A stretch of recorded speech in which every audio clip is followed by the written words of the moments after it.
And good morning mga Lodi. Ngayon pag-usapan natin itong CNX. Pag open nyo yung application, wala na. Hindi na kayo makalagin. Okay? Kasi may inaayos sila. So ngayon, dito ako sa kanilang website. Makita mo dito. Okay? So, I think malapit na yung kanilang or malapit na yung mga naibibigay nila na mamay nyo for free is malapit nyo na siyang ma-exchange or ma-withdraw. Andito yung price niya sa may L-Bank exchange. So, sobrang baba ngayon. No? Makita mo dito, eto. Eto yung history ng kanyang mga nangyayari. Okay? So, 0.000515. So, meron kang sabihin natin 60,000 token na namina. Meron kang $30.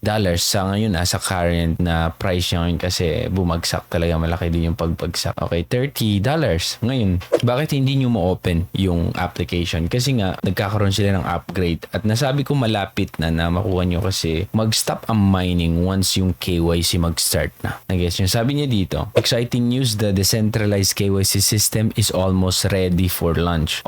Nire-ready nila yung KYC para sa mga users. Stay tuned, sabi niya. Remember, once KYC starts, free mining concludes. Okay? Once na yung KYC mag-start, free mining mag-stop na siya. So, kung ano yung nakuha mo dun, yun yung pwede mo siya ma-convert into USDT kung pwede mo i-convert. Ngayon, eto, tandaan natin na same lang din ito sa Court. May mga projects din sila na gustong gawin. May mga ibang project na i-create din dito. So, dun nagkakaroon siya ng value. So, sa ngayon, expect natin maraming mga nakapag-mine dito at pwede nila pagdating ng araw, pwede nilang ma-convert. Once KYC, pwede nilang i-withdraw kasi andun naman na. Okay?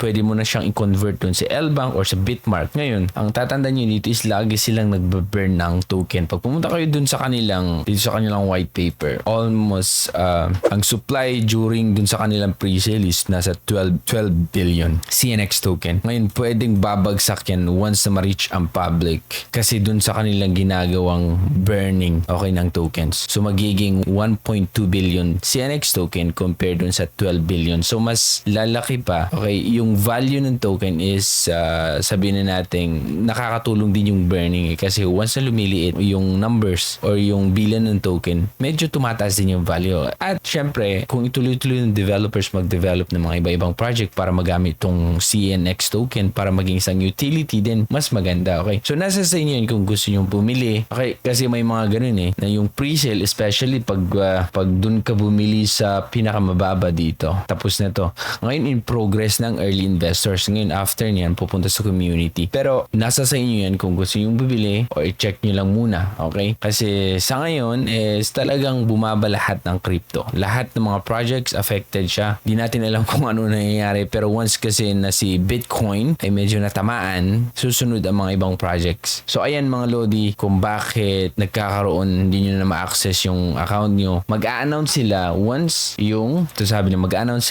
yung issue sa application is ma-resolve. Kasi ngayon, sabi niya, the website is online again. We are localizing the issue with the application. We will inform everyone soon. So, ibig sabihin, may ginagawa sila, dun sa application. Nag-upgrade sila and then once it's complete, yung upgrading siguro or kung ano man pinaggagawa nila dyan and ma-inform tayo and then mag-update lang din ako sa inyo. Okay? Kasi may mga nagtatanong about dito sa CNX. So, matagal na itong available sa L-Bank kaya tradable na siya. So, sa atin lang is just i-allow nila na makuha yung mga tokens na namina nyo tapos pwede nyo na convert into USDT. Ganun lang. So, KYC muna and after KYC, same thing siguro dun sa mga iba katulad ng yung Omega network. KYC ka and then convert, and then lagay mo yung wallet mo and then papasa mo lang yung punta mo dito sa L-Bank and then convert mo into USDT kung gusto mong i-withdraw. Ganun lang. Okay? Pero kung gusto mong i-hold dahil naniniwala ka sa project, then go ahead. Baka may staking sila, then stake mo lang kasi if